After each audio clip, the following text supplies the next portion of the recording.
नमस्कार। जय हिंद, जय भारत। हमारा भारत देश एक प्रजातांत्रिक, एक डेमोक्रेटिक, एक लोकतांत्रिक देश है।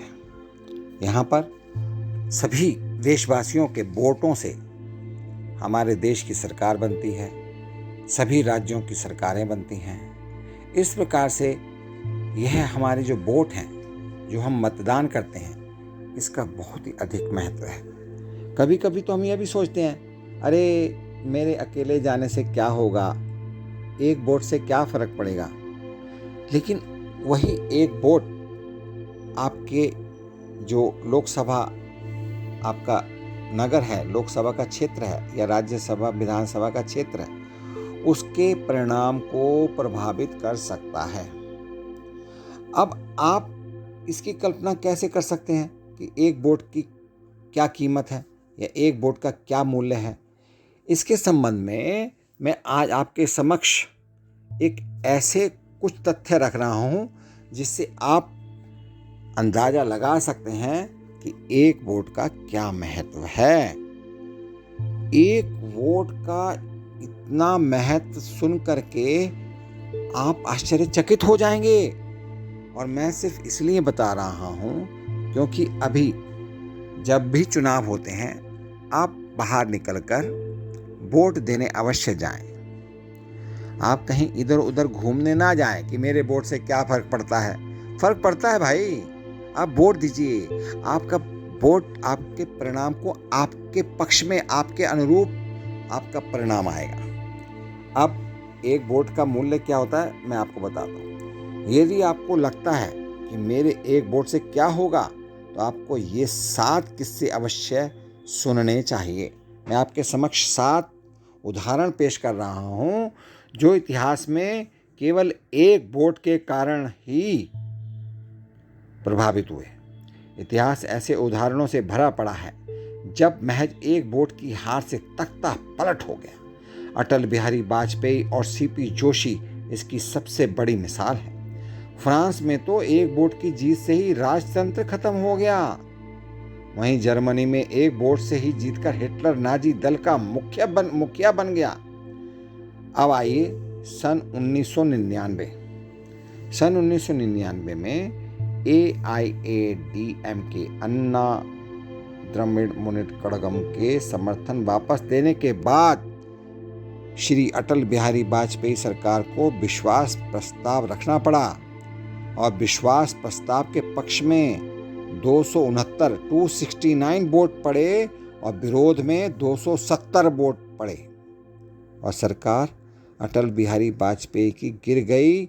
और कितने लाखों करोड़ों रुपए का खर्चा देश के ऊपर पुनः आ गया कि अगले ही कुछ दिनों में फिर से चुनाव कराने पड़े। सन 2008 राजस्थान विधानसभा के चुनाव में श्री सीपी जोशी को 62,215 वोट मिले और कल्याण सिंह जी को 62,216 वोट मिले, यानी कि सिर्फ और सिर्फ एक वोट का अंतर। तब जोशी मुख्यमंत्री पद के दावेदार थे। और विशेष बात तो ये है बताने वाली कि जिस दिन वोट पड़ रहे थे उस दिन उनकी मां ने, उनकी पत्नी ने और ड्राइवर ने वोट नहीं डाला था। अब आप अंदाजा लगा सकते हैं कि इस एक वोट की कितनी कीमत होती है। जहां पर अगर उनकी मां, उनकी पत्नी और ड्राइवर वोट डालने चले जाते तो श्री सीपी जोशी जी एक वोट से, एक मत से हारने के बजाय 2 मतों से, 2 वोटों से जीत गए होते। सन 2004 कर्नाटक विधानसभा चुनाव में JDS के AR कृष्णमूर्ति को 40,751 मत मिले और कांग्रेस के R ध्रुव नारायण को 40,752 मत मिले।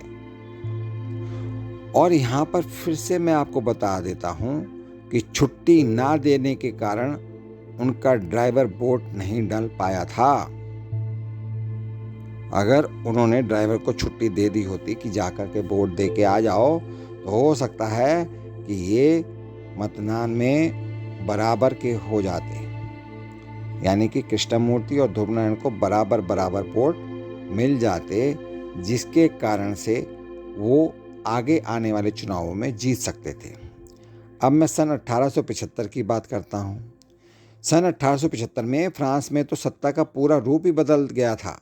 सिर्फ एक वोट की जीत से ही फ्रांस में राजशाही खत्म हो गई थी और लोकतंत्र का आगाज हो गया था, लोकतंत्र का प्रारंभ हो गया था।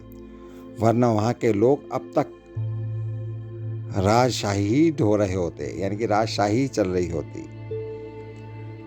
अब आती है बात सन 1776 की। अमेरिका को एक वोट की बदौलत ही जर्मन की जगह अंग्रेजी के रूप में उनकी मातृभाषा मिली।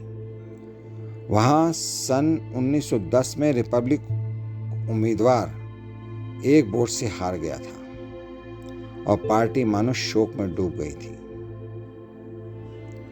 यह भी एक वोट की ताकत है।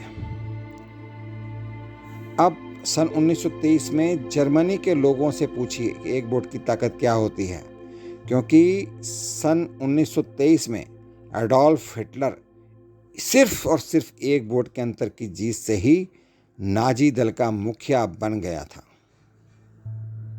और हिटलर ने कैसा शासन चलाया, आप सभी इस बात से परिचित हैं। सन 1876 19वें अमेरिकी राष्ट्रपति पद के लिए हुए चुनाव में रदरफोर्ड बी हाइस ने 185 वोट हासिल किए थे और सैमुअल टिल्डन ने 184 मत हासिल किए थे, जबकि प्रारंभिक दौर में टिल्डन 2.5 लाख वोट से जीते थे। लेकिन पूरे कैलकुलेशन के पश्चात आपके सैमुअल टिल्डन सिर्फ एक मत से हार गए। ये होती है एक वोट की कीमत। तो मेरा आप सभी से यही रिक्वेस्ट है कि आप जिस दिन आपके क्षेत्र में वोट होते हैं उस दिन ठीक है ना, घर पर आराम कीजिए, आपकी छुट्टी आनंद लीजिए, लेकिन कहीं घूमने मत जाइए, कहीं बाहर मत जाइए। समय पर जाकर जो भी समय दिया जाता है अपने समय के अनुसार सुबह में, दोपहर में, शाम में जा कर के वोट के समय अनुसार अपना वोट डाल कर आइए, मतदान कीजिए। और निश्चित रूप से मैं आपके लिए शुभकामनाएं करता हूं कि आपका दल ही जीते, आपकी पार्टी ही जीते और भारत देश एक मजबूती के साथ प्रगति करता हुआ देश का नाम रोशन करे और संसार में विश्व गुरु बने। इन्हीं शब्दों के साथ हैप्पी वोटिंग। नमस्कार, जय हिंद, जय भारत।